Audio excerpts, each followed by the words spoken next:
What we need is not more medication, but more education, because the best prescription is knowledge.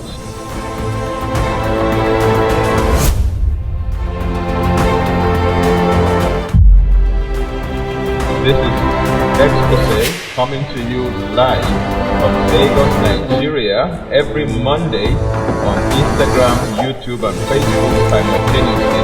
I'm the regular host, Tony Akinyemi. Don't forget, what we need is not more medication, but more education, because the best prescription is knowledge.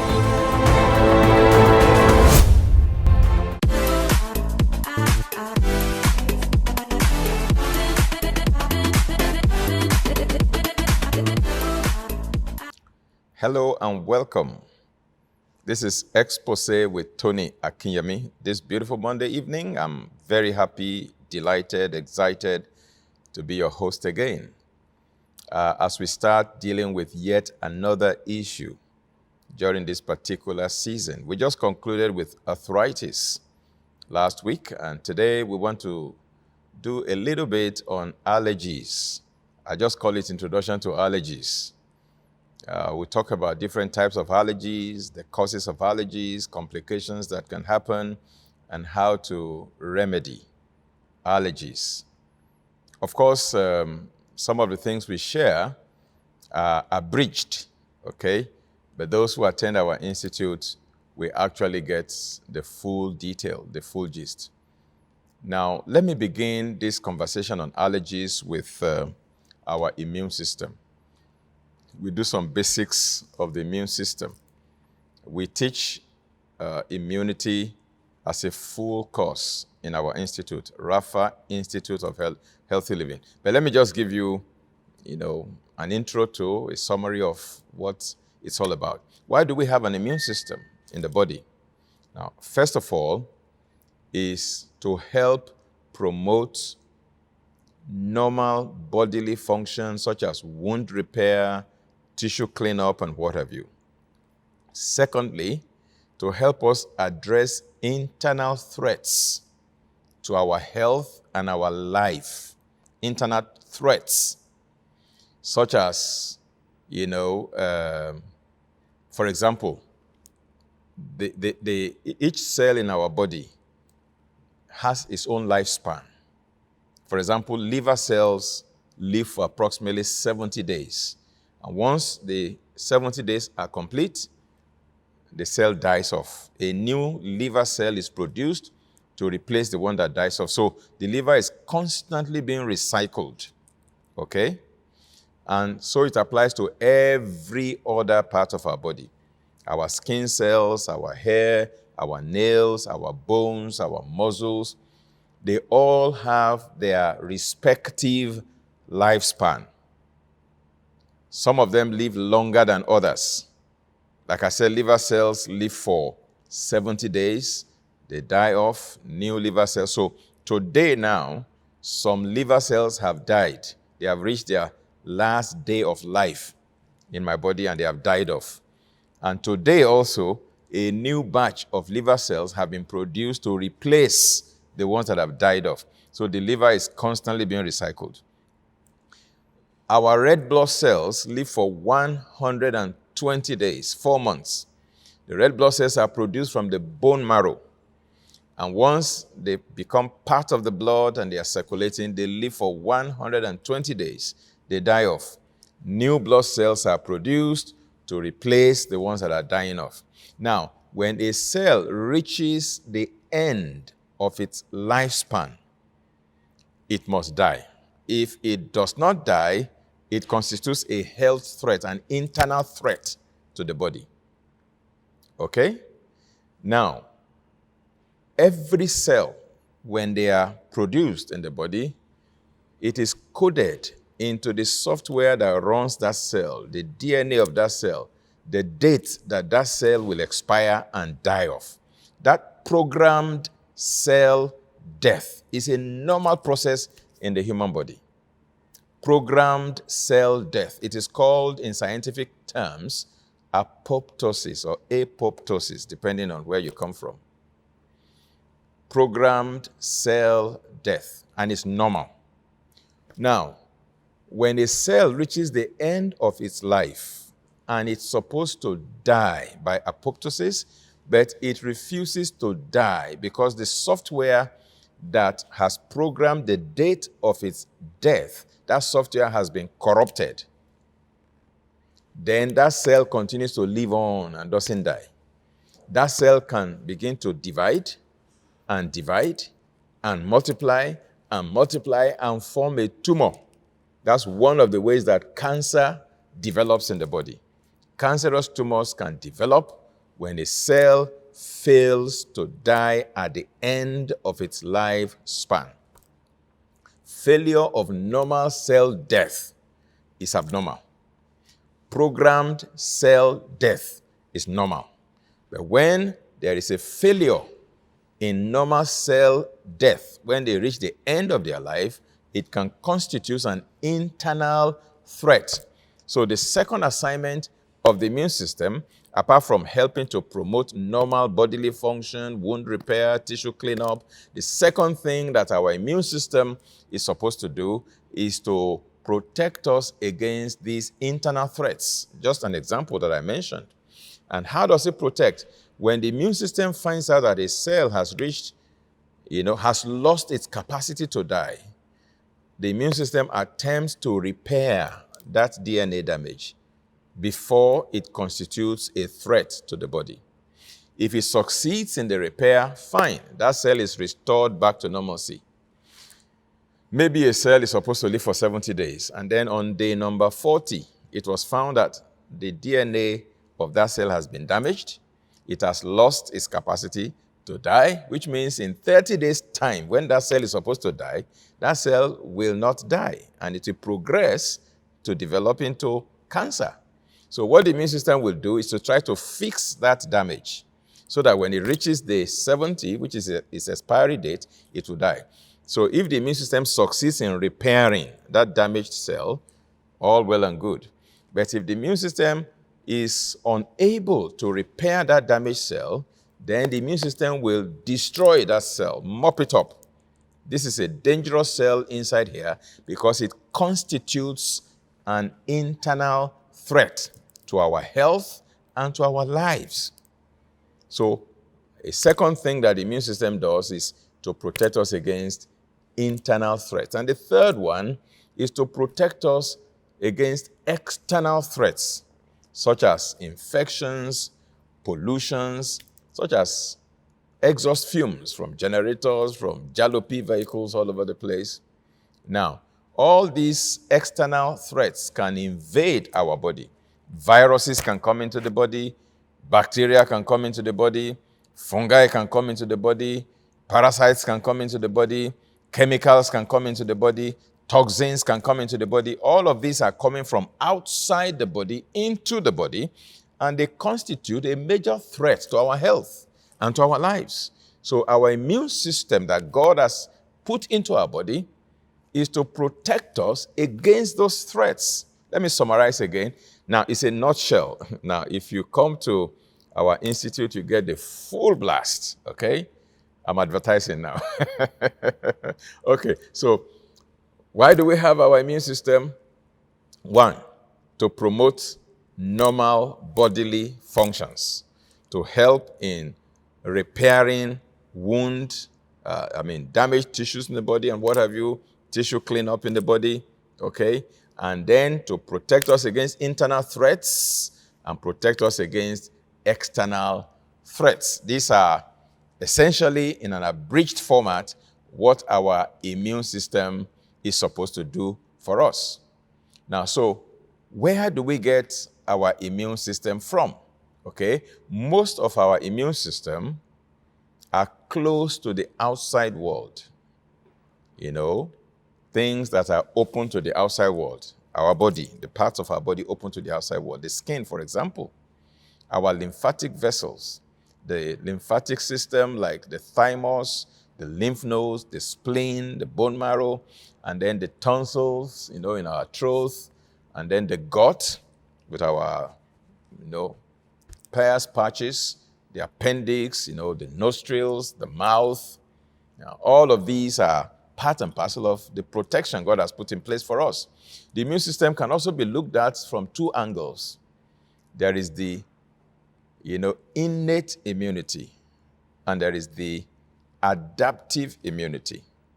The innate immunity is the outer ring, the skin, the tears in our eyes, because the tears in our eyes carry some chemicals that when some germs enter into the eyes, the chemicals in our tears in the eyes will kill those germs. That's why when anything enters into your eyes, immediately tears begin to flow. Your tear glands will begin to release tears. Those are chemicals being released to destroy that toxin, destroy that bacteria. But of course, it doesn't always succeed. Sometimes the infectious agents will not be affected by the chemicals in the tear. Some of them will be killed, some of them may not be killed, and then an infection will be established. In our nostrils, we have hair in our nostrils. We have mucus in our nostrils to filter out the air we are breathing, because there are particles and all kinds of things, dust in the air we are inhaling. And so the hair in the nostrils and all the gummy substances in your nostrils, they are all supposed to trap the particles so that the air that is going into your lungs, they are filtered and they are clean. Okay? So that's part of your immune system, part of the innate immunity. Okay? In the throat, we have the tonsils. They are like May guards on our throat, protecting as we are swallowing so that they can also help. That's why when you do tonsillectomy and you take out the tonsils and you say they are doing nothing there, you are actually diminishing your immune capacity when you do that. The appendix is part of our immune system. Many people don't know. So when you do appendicectomy and you just cut it out anyhow, you are diminishing your immune power, okay? Then the bulk of our immune system is in our GI tract, gastrointestinal tract, or the guts. Now, so your immune system, my immune system, begins to develop right from when we are born. And mostly influenced by what our mothers did or didn't do when we were in their womb, when they were pregnant with us. The immune system starts developing right from the womb, and then it's in its infancy. It's not very robust, but when we are born and we come to the outside world, we start getting exposed to all kinds of things in the environment that will start priming our immune system and getting it ready to know what it's supposed to do. Now, I took the pain to explain this simple aspect of our immune system to lead to somewhere, allergies. Okay? Now, I mentioned the innate immunity, the outer ring. There is also the adaptive immunity, which is the inner ring of our immunity to protect us. So if anything is able to beat the outer layer, any enemy trying to make an incursion into the body to establish an infection or a disease, the barrier on the outside will try to ward them off, try to filter them out, try to block them out. Sometimes they are able to breach the security apparatus on the outside, and they get inside our body. When they get inside our body, the infectious agents, the toxins or whatever, they meet another layer of immunity inside, our white blood cells. That is our adaptive immunity. Then they start tackling, then the inside of the body becomes the battleground where the body is trying to deal with that enemy that has come in.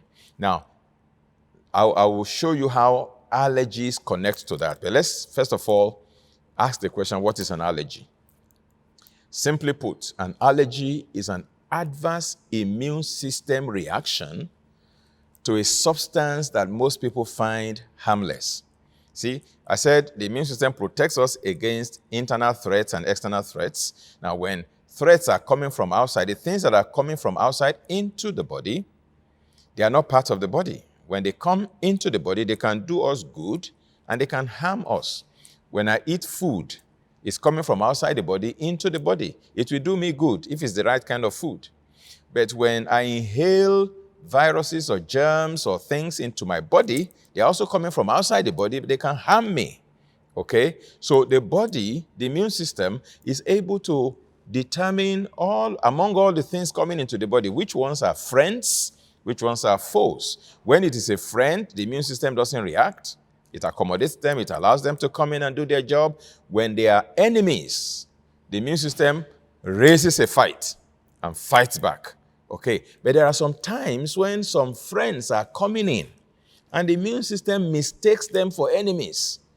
and now begins to react violently, then an allergic reaction takes place. So an allergy, simply put, again, is an adverse immune system reaction to a substance that most people find harmless. Most people eat granite and there's no problem, peanuts, no problem.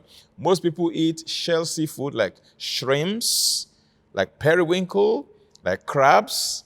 They have no problems. But if some other persons that are allergic to those things, you eat them, it can cause such a violent reaction. It can even lead to anaphylaxis.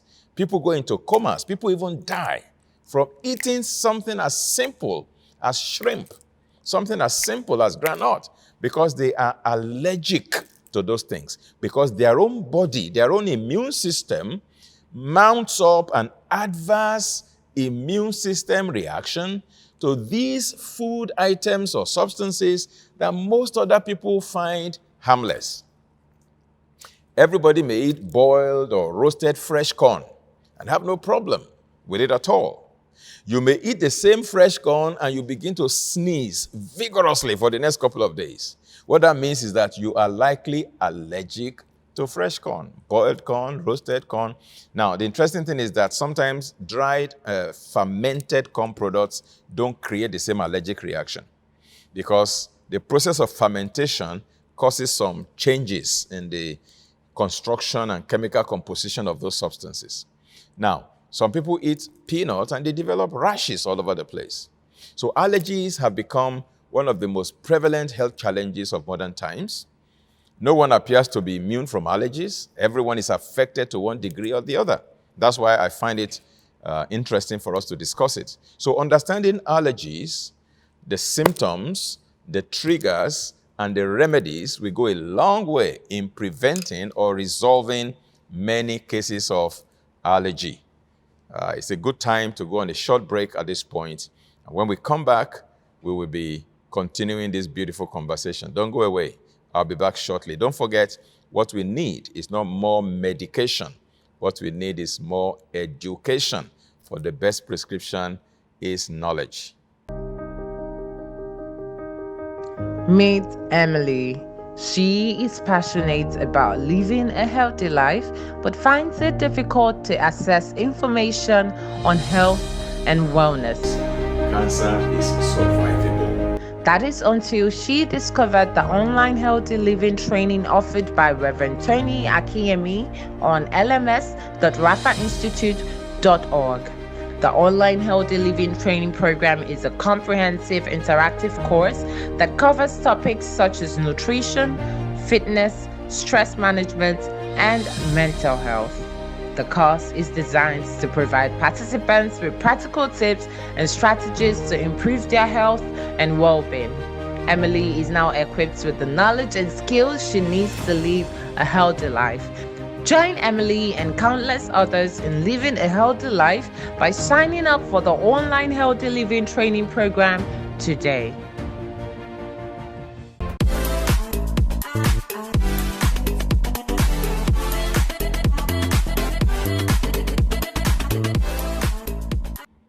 Welcome back. This is Exposé with Tony Akinyemi, and we're talking allergies. In the first part, we looked at a very basic introduction to how our immune system works.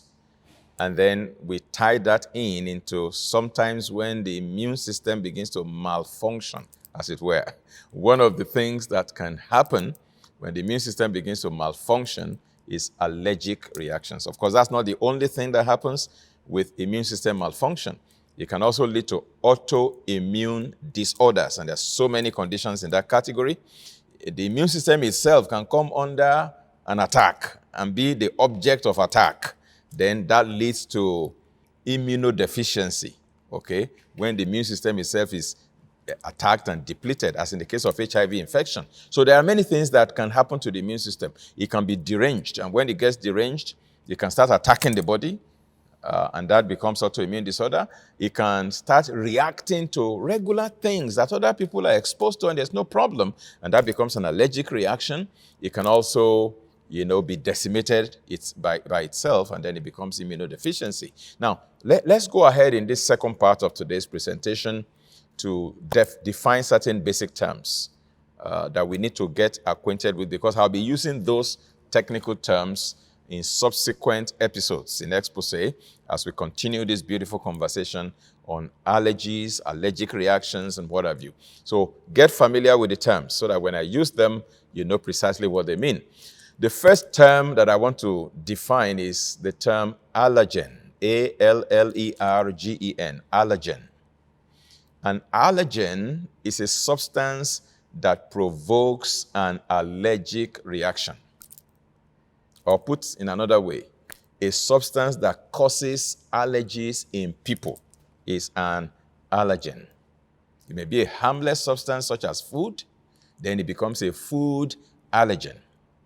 It could be a harmful chemical or other substances, for that matter, in the environment, and then it becomes an environmental allergen. Now, the key issue is that the body judges that substance, rightly or wrongly, to be dangerous, and then begins to launch an attack against it. So what is an allergen to me may not necessarily be an allergen to you. It is the way your own body perceives that particular food item or environmental substance that determines whether it is an allergen to you or not. But now, when certain substances, food or substances, cause an allergic reaction in many people in the society, then that substance is categorized as hyperallergenic. I hope I'm making sense. An allergen is a substance that provokes an allergic reaction. Now, if that particular substance causes an allergic reaction in so many people, it doesn't cause an allergic reaction in everybody, but it causes in many people, then it is hyperallergenic.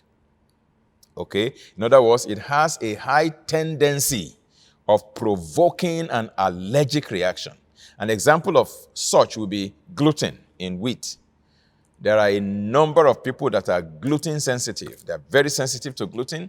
So gluten, therefore, qualifies as a hyperallergenic substance or hyperallergenic food. Then, if a substance has little likelihood of causing an allergic response in people, in other words, if 1,000 people eat it, maybe it will only cause a reaction in 1 out of 1,000. Things like rice protein, for example, that will be considered hypoallergenic. Yes, it can cause an allergic reaction, but it's very rare. It doesn't cause in so many people. Very, very rare cases. That substance or food is described as hypoallergenic.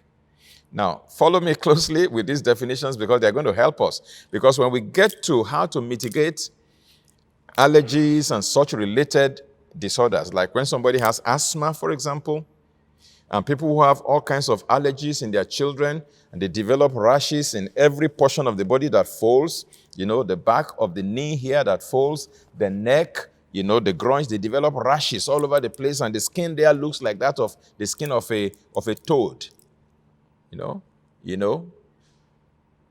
Those things can be very, very ugly and worrisome and embarrassing, and then it itches, and you see these children, we scratch and scratch and scratch. Sometimes it begins to even peel and bleed and becomes painful, all right? When children face such challenges, one of the first remedies, one of the first steps that I recommend is, hey, let's compile the list of hyperallergenic foods and hyperallergenic substances and take them out of those children's diet and life. And once you take that one single step, in most cases, you have solved the problem 60 to 70%, if not 80%. Identify hyperallergenic foods, hyperallergenic substances, and remove them from that child's diet.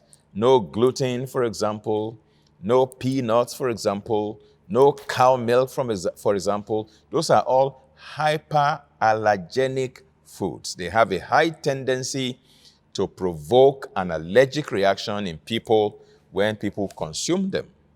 Okay? So we have defined allergen, we have defined hyperallergenic substances, and we have defined hypoallergenic substances. Okay, so what is an allergic response or allergic reaction?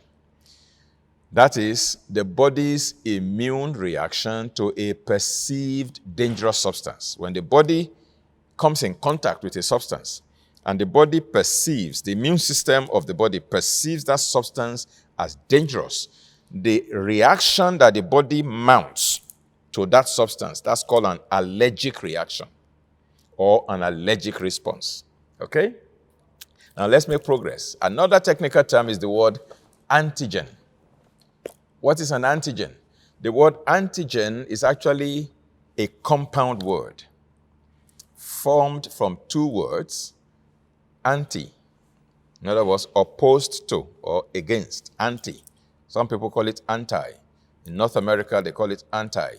In the UK, in Nigeria, we call it anti, A-N-T-I. Okay? The word anti and the word generator. So, antibody generator. Antibody generator. That is antigen. So you take anti from antibody and you take gen from generator. Antibody generator, so it becomes an antigen. In other words, whatever causes the body to generate antibodies. We will define what antibodies are, but just for now, we're dealing with antigen. Anything that makes the body to start producing antibodies to cause an allergic reaction, that thing is also described as an antigen or an antibody generator. So then what is an antibody? An antibody is a substance produced by the body in an attempt to deactivate or neutralize an allergic antigen. You know what an antigen is? An antigen is whatever causes the body to start generating an antibody. The body perceives that thing as an allergen, and the body now begins to have an allergic reaction, and the body begins to produce an antibody. That's an antigen. Now, that antibody is that substance that the body produces in its attempt to neutralize that allergenic substance, that antigen that is causing, that the body perceives as an enemy. Whatever chemical, whatever bullet, whatever weapon the body begins to release to attack that perceived enemy, that is an antibody. Okay? So I hope we are still clear. Allergen, hyperallergenic, hypoallergenic, an allergic reaction or allergic response, an antigen, an antibody. Those are words that I'll be using a lot in this series. That's why I'm taking my time to define them so you understand them. Now let's look at another technical word, the word prophylaxis. Prophylaxis. There is another word called anaphylaxis. So let's take the two together. Prophylaxis are measures designed to preserve health. The health of an individual or the health of a society, and to prevent the spread of disease. Anything, any measure you put in place, any step you take, any action you take, whether it is to avoid something or whether it is to stop the spread of infectious disease or to take medications to prevent disease from, happening, that is prophylactic. Disease prevention measures. That's called prophylaxis. Measures that are designed to preserve health of individuals, of communities, of society, and to prevent the spread of disease. That is prophylaxis. All right? Then there is anaphylaxis. Anaphylaxis is a serious allergic reaction that is rapid in onset and may cause death in the short term, shortest possible time. It typically causes a number of symptoms, including an itchy rash, swelling of the throat, low blood pressure, and all kinds of different things that can actually kill an individual. It can even make a person go into a coma. And then the person may not come around. The person may die from there. That's an anaphylactic reaction. Anaphylaxis. Now, common causes of anaphylaxis include insect bites and stings, certain foods and certain medications, particularly in the recent times, some of the COVID vaccines, COVID-19 vaccines. Some people have had an anaphylactic reaction to the vaccines because the vaccines, some of them contain certain ingredients, particularly PEG, polyethylene glycol, is one of the ingredients in some of the COVID vaccines, and some people are sensitive to that ingredient. Not everybody, some people, very few. But when such few individuals are given the COVID-19 vaccine shot that has the PEG, polyethylene glycol, they can go into an allergic reaction, a very serious one, a very acute one, that can lead them into anaphylactic shock. All right, so having defined those technical terms, now let's go on to the word antibodies that we mentioned and look at examples and categories and examples of antibodies. So I will discuss about 5 types of antibodies that the body can produce to fight allergens. Okay? One is called IgG. Another one is called IgA. Capital I, small g, and then capital G. Capital I, small g, and capital A. So we have IgG, IgA, IgM, IgE, IgD. Those are the 5 I want to discuss quickly, and then we tie it up for today. Now, Ig, capital I and small g, actually stands for immunoglobulins. Immunoglobulins, all right? So IgG simply means immunoglobulin G. IgA means immunoglobulin A. IgM is immunoglobulin M. IgE is immunoglobulin E. And IgD is immunoglobulin D. Now, IgG is, among all the 5, is the most reviewed by scientists. It has multiple forms that circulate through the body and responds to various kinds of infections, the antibodies that the body releases to fight infections. It's also the only type that can cross the placenta during pregnancy, into the baby. IgG is an antibody that the body produces to fight infections. Then IgA is found in mucosal areas such as the mouth and the female genital organs. It can also be found in saliva, in tears, in breast milk. Okay, that's IgG, another form of antibody. So when a baby is being breastfed, the mother is passing on some antibodies to the baby to help the baby to fight infections. That's why breastfeeding is very important. The first 6 months of a baby's life, exclusive breastfeeding. The mother will be transmitting a lot of antibodies, particularly IgA, immunoglobulin A, to the baby through breast milk. Now, there is IgM, and this is one of the first to be produced after a pathogen has entered the body. It has very high, binding power. It is very important in the early stages of an infection if you must overcome that infection before it takes, deep root into the body. IgM. Then there is IgE, which is responsible for the allergic response that we're talking about. In particular, when it binds to an allergen, it starts the histamine reaction that leads to all the symptoms of allergies that we're familiar with. We're going to be discussing them again, those symptoms, in subsequent episodes. It also helps to protect the body from parasitic worms. So IgE sets off the production of histamine.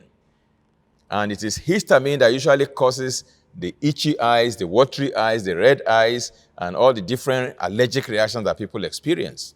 Then we have IgD. This antibody is important in the early stages of the immune response as well. It normally binds to B cells and does not necessarily recirculate around the body. Now, the antibody that is most commonly involved in the body's reaction to, pollens, when somebody is exposed to, flower pollen in the air, during pollen season, people develop a lot of flu-like symptoms, a lot of allergic reaction, a lot of itchy eyes, a lot of itchy throat, and what have you, sore throat, and all those things. Now, the antibody that is most commonly involved in the body's reaction to proteins, pollens that come from, plants, particularly in the environment, floating in the air that we inhale, that enter our eyes, our nostrils, wherever, it is IgE that the body usually releases. When IgE senses an allergen, what does it do? It triggers mast cells in the body. There are specialized cells in the body that produce a substance called histamine. Those specialized cells are called mast cells, M-A-S-T.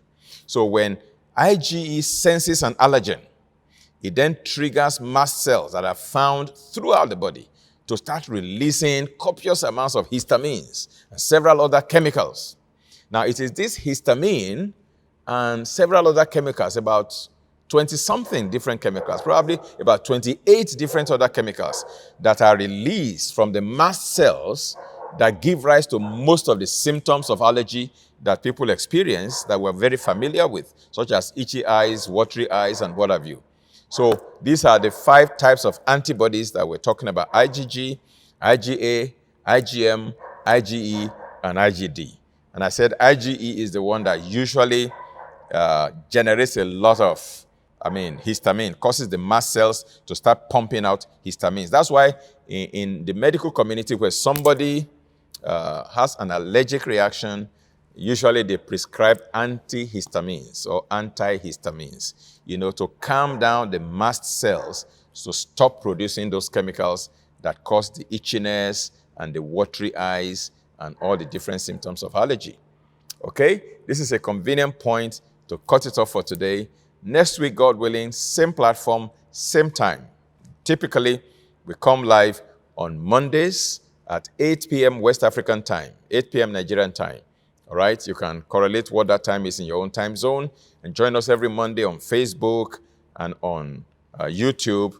And then we will have this beautiful conversation on Exposé with Tony Akinyemi, where we believe that what we need is not more medication, but more education. For the best prescription is knowledge. When you are informed, your life can be transformed. When you are uninformed, you are actually deformed. So and that's why we are bringing information for your transformation, particularly your health transformation, for your wellness and well-being. Thank you once again for finding time to spend your beautiful Monday evening with me. And maybe you are watching it later. It's also a good time, a good idea. And thank you very much. Please, again, share this video with your friends, with your community. Subscribe to our YouTube channel if you have not done so. Like us on Facebook if you have not done so. Also, give us a thumbs up. There's a thumbs up button. Just click on that button. Click on the subscribe button. Click on the thumbs up button. And click on the share button. And that's good. That's all we ask from you. And then you may want to join us on our Rafa Institute of Healthy Living to take our Module 1 class. And those who have taken Module 1, Module 2 is on board. Join us for online Module 2. Module 3, you can join us online. And there are a few instances when we organize in-person, in-class sessions. But they are now very few in number. We do that in Lagos, Nigeria, for those who can find the opportunity to come. But for the most part, for the rest of us, joining us in our online classes is your best option. Thank you once again. Do have a beautiful week ahead. Bye-bye. God bless you, and I love you loads. Meet Emily. She is passionate about living a healthy life, but finds it difficult to access information on health and wellness.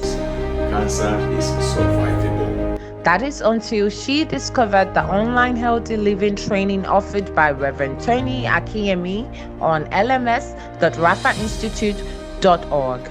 The online healthy living training program is a comprehensive interactive course that covers topics such as nutrition, fitness, stress management, and mental health. The course is designed to provide participants with practical tips and strategies to improve their health and well-being. Emily is now equipped with the knowledge and skills she needs to live a healthy life.